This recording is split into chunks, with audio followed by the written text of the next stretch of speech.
വിഷ്ണുശാലിനിയുടെ ഇന്നത്തെ എപ്പിസോഡിൽ സുസ്മിതയുടെ വിവാഹത്തിനുള്ള മണ്ഡപത്തിനുള്ള ഒരുക്കങ്ങളൊക്കെ സത്യഭാമയുടെ വീട്ടിലങ്ങ് തകൃതിയായിട്ട് നടക്കുകയാണ്. കമലിനൊക്കെ എത്തിയിട്ടുണ്ട്. രമണൻ പിള്ളയും കമലിനും ഒക്കെ ഓടി നടന്ന് കൊട്ടേഷനൊക്കെ ഇടുകയാണ്. ഓരോ ജോലിക്കാരോടും അത് ചെയ്യ് ഇത് ചെയ്യുന്നൊക്കെ പറഞ്ഞ് അവിടെ സംഭവങ്ങളൊക്കെ പൊടിപിടിക്കുന്നുണ്ട്. ഇതേസമയം കുടുംബശ്രീ വീട്ടിൽ തലേ ദിവസം വന്ന് സത്യഭാമ എല്ലാവരെയും ക്ഷണിച്ചിട്ടും തന്നെ ക്ഷണിക്കാത്തതിൽ ആകെ ദേഷ്യവും വിഷമത്തോടെ ഇരിക്കുകയാണ് അർജുൻ. കുടുംബശ്രീ ഹോട്ടലിനകത്താണ് ഇരിക്കുന്നത്. ഈ സമയത്ത് അർജുനെ കാണാനിട്ട് പ്രീതി കല്യാണത്തിന് പോകാൻ റെഡി ആയിട്ട് ഒരുങ്ങി വരുന്നുണ്ട്. അതേസമയം എന്നിട്ട് അർജുനേട്ടൻ ഇതുവരെ റെഡി ആയില്ലേന്ന് ചോദിക്കുമ്പോൾ എങ്ങോട്ട് പോകാനെന്ന് അർജുൻ ചോദിക്കുകയാണ്. അന്നേരം സുസ്മിതയുടെ വിവാഹത്തിനെന്ന് പറയുമ്പോൾ അതിന് നിങ്ങളെ മാത്രമല്ലേ ക്ഷണിച്ചിട്ടുള്ളൂ, എനിക്ക് ക്ഷണമില്ലല്ലോ.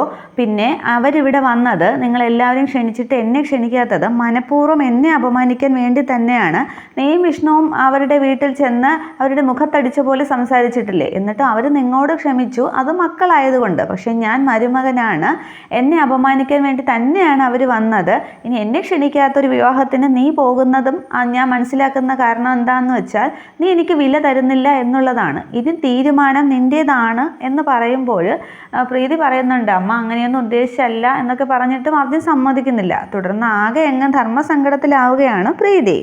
ഇതേ സമയം വീട്ടിൽ ഒരുങ്ങി റെഡിയായ ശേഷം വിഷ്ണു മുറ്റത്ത് കിടന്ന് ആകെ ബഹളം വയ്ക്കുകയാണ് ശാലിനി ഒരുങ്ങി റെഡിയായി വരാത്തതിൽ. അന്നേരം ഇതുവരെ കഴിഞ്ഞില്ലേ എന്നൊക്കെ അകത്ത് നോക്കി പറയുമ്പോൾ ദാ വരുന്നു എന്നും പറഞ്ഞ് ശാലിനി ഒരുവിധം ഒരുങ്ങി വരികയാണ്. അതേസമയം ശ്യാമയും ശാരികയും പുറകെ വരുന്നുണ്ട്. അവർ റെഡി ആയിട്ടില്ല. പിറ്റേന്നാണ് കല്യാണം. ഇവർ തലേ ദിവസമാണ് പോകുന്നത്. അന്നേരം ശ്യാമ ചോദിക്കുന്നുണ്ട്, അല്ല കല്യാണമൊക്കെ ആകുമ്പോൾ പെണ്ണുങ്ങൾക്ക് കുറച്ചൊക്കെ ഒരുങ്ങണ്ടേ എന്ന്. അന്നേരം ഇതാണോ കുറച്ച് എന്നിങ്ങനെ ശാലിനിയെ നോക്കി ആംഗ്യം കാണിക്കുകയാണ് വിഷ്ണു. എന്നിട്ട് പിന്നെ ഇന്നല്ല കല്യാണം, പിന്നെ വേറൊരു കാര്യം കൂടി, ഇയാളല്ല പെണ്ണ് സുസ്മിതയാണ് എന്നിങ്ങനെ വിഷ്ണു പറയുന്നുണ്ട്.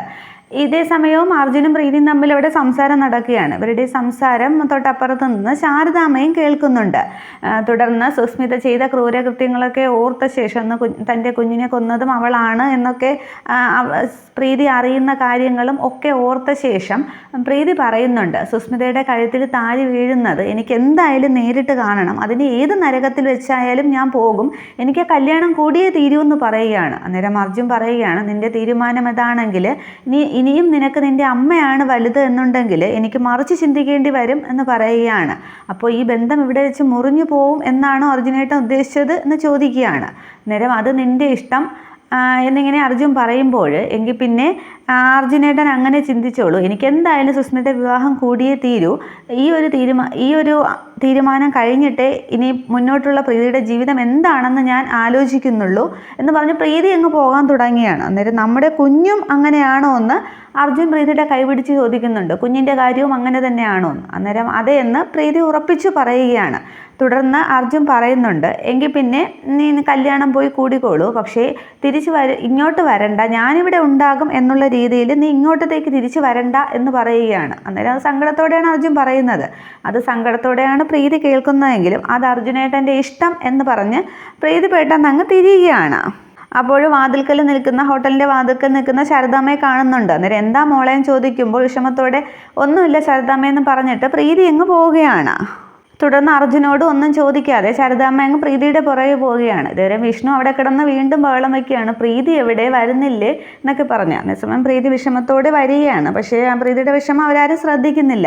തുടർന്ന് ഒന്ന് അനങ്ങി വാടി പോണ്ടേ എന്നൊക്കെ ചോദിക്കുകയാണ്. അന്നേരം പ്രീതിയും റെഡി ആയിട്ട് വന്ന് നിൽപ്പുണ്ട്. അന്നേരം ശാരദാമ്മ വരുന്നില്ലേ എന്ന് വിഷ്ണു ചോദിക്കുമ്പോൾ നാളെ അല്ലേ ചടങ്ങ്, നാളത്തെ സൗകര്യം പോലെ വരാം, ഇന്ന് ഹോട്ടലിലെ കാര്യങ്ങളൊക്കെ നോക്കണ്ടേ എന്ന് പറയുമ്പോൾ ശരിയെന്ന് പറഞ്ഞ് യാത്ര പറഞ്ഞ് പ്രീതിയും വിഷ്ണുവും ശാലിനിയും കൂടി കാറിൽ കയറി സത്യഭാമയുടെ വീട്ടിലേക്ക് പോവുകയാണ്.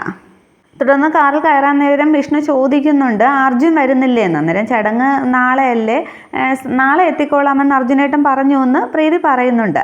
അതേസമയം സന്തോഷത്തോടെയാണ് ശാരദാമ്മ അവരെയൊക്കെ യാത്ര അയക്കുന്നതെങ്കിലും പ്രീതിയും അർജുനും തമ്മിൽ സംസാരിച്ച കാര്യങ്ങളാണ് ശാരദാമ്മയുടെ മനസ്സിൽ. വണ്ടിയിൽ പോകുമ്പോൾ വിഷ്ണുവും ശാലിനിയും വളരെ സന്തോഷത്തിലാണ്. പക്ഷേ പ്രീതി ആകെ വിഷമിച്ചാണ് ഇരിക്കുന്നത് അർജുൻ പറഞ്ഞ കാര്യങ്ങൾ ഓർത്തിട്ട്.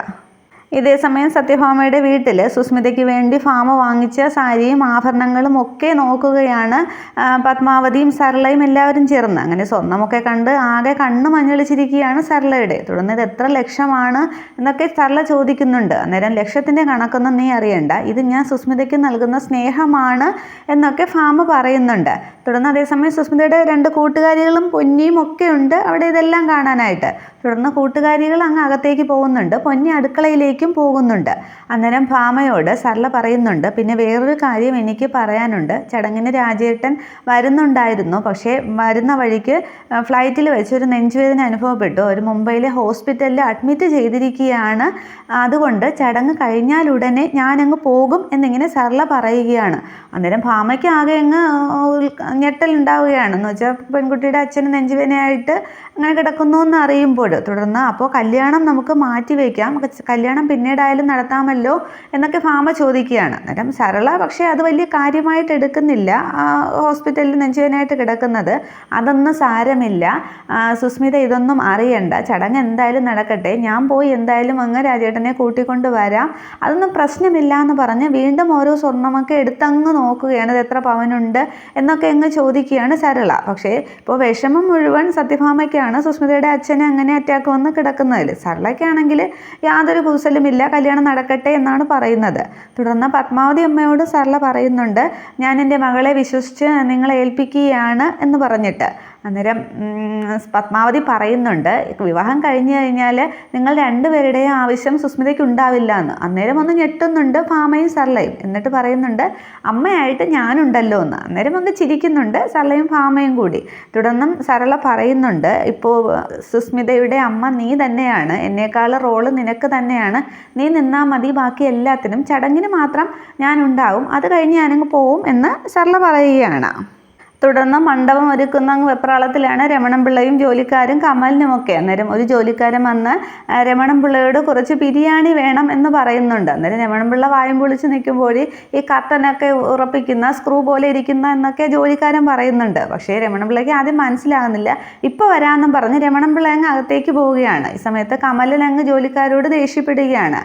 അങ്ങനെ പറഞ്ഞുകൊണ്ടിരിക്കുമ്പോഴാണ് വിഷ്ണുവും ശാലിനി എല്ലാവരും കൂടി കാറിൽ വരുന്നത്. അന്നേരം അല്ല ഇതാര് എന്നും പറഞ്ഞ് വിഷ്ണു കമലിൻ്റെ അടുത്തേക്ക് വരികയാണ് ഓടി. നീ ഒന്ന് ഉടഞ്ഞു പോയിട്ടുണ്ടല്ലോ എന്നൊക്കെ വയറ്റിലൊക്കെ തട്ടി ചോദിക്കുന്നുണ്ട്. അന്നേരം ആശാൻ വരില്ല എന്ന് ഞാൻ പേടിച്ചു എന്നൊക്കെ കമലൻ പറയുകയാണ്. അതായത് നമ്മുടെ സുസ്മിതയുടെ കല്യാണമല്ലേ, വരാതിരിക്കാൻ പറ്റുമോ, നമുക്കിത് പൊളിക്കണം എന്നൊക്കെ ശാലിനി പറയുന്നുണ്ട്. അന്നേരം ശരി ഏട്ടത്തിയമ്മേ നമുക്ക് പൊളിക്കാമെന്നൊക്കെ കമലൻ പറഞ്ഞുകൊണ്ടിരിക്കുമ്പോഴാണ് രമണൻ പിള്ള ഒരു തൂക്കുപാത്രവുമായിട്ട് വരുന്നത്. എന്നിട്ട് ആ ജോലിക്കാരന് കൊടുത്തിട്ട് പറയുന്നുണ്ട്, ഇന്ന് ആവശ്യത്തിലത് എടുത്തോ, ഞാനിത് പാചകക്കാരോട് വഴക്കുകൂടി വാങ്ങിച്ചതാണ് എന്ന് പറയുമ്പോൾ ആ ജോലിക്കാരൻ ഇങ്ങനെ പാത്രവും പിടിച്ചിട്ട് രമണൻ പിള്ളയെ നോക്കി നിൽക്കുകയാണ്. സംഭവം അയാൾക്ക് മനസ്സിലായില്ല എന്ന് ജോലിക്കാരനും മനസ്സിലായില്ല. അന്നേരം കമലൻ തലയെ കൈവച്ച് പറയുകയാണ്, എൻ്റെ പൊന്നാശാനെ കുറച്ച് കത്തൻ ഉറപ്പിക്കുന്നതിന് കുറച്ച് ബിരിയാണി ചോദിച്ചതിനാണ് രമണൻ പിള്ള പോയി ഇത് കൊണ്ടുവന്നതെന്നും പറഞ്ഞ് ആകെ അങ്ങ് കളിയാക്കുകയാണ് രമണൻ പിള്ളയെ. പിന്നെ വിഷ്ണുവും പ്രീതിയും ശാലിനിയും എല്ലാവരും ചേർന്ന് അപ്പോൾ ഇതല്ലല്ലേ സംഭവം എന്നും പറഞ്ഞ് നാണം കെട്ട രീതിയിൽ രമണൻ പിള്ളയും നിൽക്കുകയാണ്. തുടർന്ന് കാണിക്കുന്നത് രോഹിത് ആരോടെ ഫോണിൽ സംസാരിക്കുകയാണ്. ഗാഥ എന്ന് വിളിച്ചാണ് രോഹിത് സംസാരിക്കുന്നത്. അന്നേരം ഇതൊരു പ്രണയവിവാഹമോ പ്രണയമോ ഒന്നുമല്ല, എന്നെ ചതിച്ചിട്ട് പോയവളെ ഒന്ന് പിടിച്ചു കെട്ടണം, ഇത്ര മാത്രമേ ഞാൻ ഉദ്ദേശിക്കുന്നുള്ളൂ എന്നൊക്കെ സംസാരിച്ചുകൊണ്ടിരിക്കുമ്പോൾ പുറകിൽ സുസ്മിത വരുന്നുണ്ട്. അന്നേരം സുസ്മിതയെ കണ്ടിട്ട് ഗാഥ ഞാൻ പിന്നെ വിളിക്കാം എന്ന് പറഞ്ഞ് ഫോൺ കട്ട് ചെയ്യുകയാണ്. അന്നേരം സുസ്മിത ചോദിക്കുന്നുണ്ട്, ആരാണ് ഈ ഗാഥ എന്ന്. അന്നേരം എൻ്റെ ഒരു ഫ്രണ്ടാണെന്ന് പറഞ്ഞിട്ട് അങ്ങ് രോഹിത് പോകാൻ തുടങ്ങുമ്പോൾ സുസ്മിത പറയുകയാണ്, എനിക്കൊരു കാര്യം പറയാനുണ്ടെന്ന്. അന്നേരം എന്താണെന്ന് ചോദിക്കുമ്പോൾ നാളെ നമ്മുടെ വിവാഹം നടക്കാൻ പോവുകയല്ലേ എന്ന് ചോദിക്കുമ്പോൾ അതാണോ ഇത്ര വലിയ കാര്യമെന്നും പറഞ്ഞ് രോഹിത് അങ്ങ് പരിഹാസത്തിൽ നിൽക്കുകയാണ്. അന്നേരം ഒരു പെണ്ണിന് വിവാഹമെന്ന് പറയുന്നത് ജീവിതത്തിലൊരു വലിയ വഴിത്തിരിവ് തന്നെയാണ്. അവളെ അതുവരെ സ്നേഹിച്ച അച്ഛനും അമ്മയും ഒക്കെ നഷ്ടപ്പെടും. ഒരു താലിച്ചരടിലാണ് ഒരു പെണ്ണ് ജനിക്കുന്നതും പിന്നീട് ജീവിക്കുന്നതും ഒക്കെ എന്നൊക്കെ പറഞ്ഞ് കുറേ സാഹിത്യ ഭാഷയിൽ എന്തൊക്കെയോ സുസ്മിത സംസാരിക്കുന്നുണ്ട്. അന്നേരം ഇതെല്ലാം കേട്ടുകൊണ്ട് നിന്ന ശേഷം രോഹിത് പറയുകയാണ്, ചെകുത്താൻ വേദം ഓതുന്നു എന്ന് കേട്ടിട്ടുണ്ട്, ഇപ്പോൾ അനുഭവിച്ചറിഞ്ഞു, ഇത്ര വലിയ മുഖവുരയൊന്നും വേണ്ട, എന്താണ് പറയാനുള്ളതെന്ന് വെച്ചാൽ പറയാമെന്ന്. അന്നേരം എന്നെ അന്ന് ഞാൻ രോഹിത്തിനെ ചതിച്ച് പോയ ശേഷം എന്നെ കാണാതിരുന്നിട്ട് ഒരു ഫോട്ടോയും കൊണ്ട് ഈ നാട് മുഴുവൻ എന്നെ കണ്ടുപിടിക്കാനായിട്ട് അലഞ്ഞു തിരിഞ്ഞിട്ട് എനിക്ക് പറയാനുള്ളത് കേൾക്കാനായിട്ട് ഒരു 2 മിനിറ്റ് പോലും സമയമില്ലേ എന്ന് സുസ്മിത ചോദിക്കുകയാണ്. അന്നേരവും രോഹിത് അങ്ങ് പോകാൻ തുടങ്ങുമ്പോൾ വീണ്ടും രോഹിത്തിനെ പിടിച്ചു നിർത്തുന്നുണ്ട് സുസ്മിത.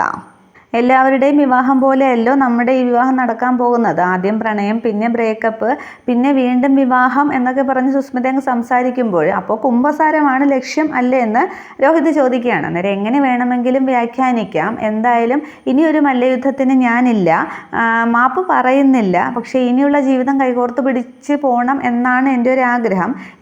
ഞാൻ പറയുന്നത് എങ്ങനെ വേണമെങ്കിലും രോഹിത്തിനെടുക്കാം. ഇങ്ങനെ പിടിച്ച് കെട്ടാനാണ് ഈ കല്യാണം നടത്തുന്നത് എന്നൊന്നും മറ്റുള്ളവരുടെ മുമ്പിൽ ഇനി പറയേണ്ട ആവശ്യമില്ല എന്നൊക്കെ പറഞ്ഞൊരു സാഹിത്യ ഭാഷയിൽ അങ്ങ് പാവത്തെ പോലെ സുസ്മിത സംസാരിക്കുകയാണ്. അന്നേരം രോഹിത് ഒന്ന് ചിന്തിക്കുന്നുണ്ട്, ഇവളിനി മാറിയോ ഇല്ലയോ എന്നൊക്കെ.